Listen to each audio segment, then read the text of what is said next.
అందరికి welcome to day 3 of Tirumala series. Day 2లో మనం ఎలా వెళ్ళాము, అక్కడ ఎక్స్పీరియన్స్ ఎలా ఉంది అని చెప్పి మాట్లాడుకున్నాం కదా. ఇంకా డే 3లో మెట్లెక్కుతున్నప్పుడు అందమైన దృశ్యాలు, ఆ ప్రకృతి ఎలా ఉందో చూసేద్దాం. యాక్చువల్గా తిరుమల మెట్లెక్కుతున్నాము, మెట్ల దగ్గరికి వెళ్ళాము అంటేనే దేవుణ్ణి చూసేసినాము అని చెప్పి ఒక ఫీలింగ్ వచ్చేసింది కదా. దాంతోపాటు 7 కొండలు ఎక్కుతున్నప్పుడు చుట్టూ పచ్చటి చెట్లు, పక్షుల శబ్దాలు, నీళ్ళ అలల శబ్దాలు, అన్నిటికీ ఇంకొంచెం అందం చేకూర్చడానికి ఆ గోవింద నామాలు వినిపిస్తుంటాయి కదా. లైఫ్లో దిస్ ఇస్ ద బెస్ట్ అనిపిస్తుంది అనమాట. ఇంకేం కావాలి అన్నట్లు.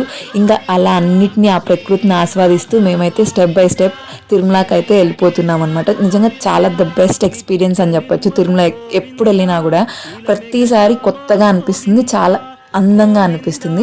ఫైనల్గా అయితే మేము తిరుమల రీచ్ అయిపోయినాం. మాకైతే ఆల్మోస్ట్ ఒక 4 hours పట్టింది, ఎందుకంటే మేము నిదానంగా నడిచినాం కాబట్టి. రేపు అయితే దర్శనం ఎలా అయింది, ఎన్ని అవర్స్ పట్టిందో రేపు మాట్లాడేసుకుందాం.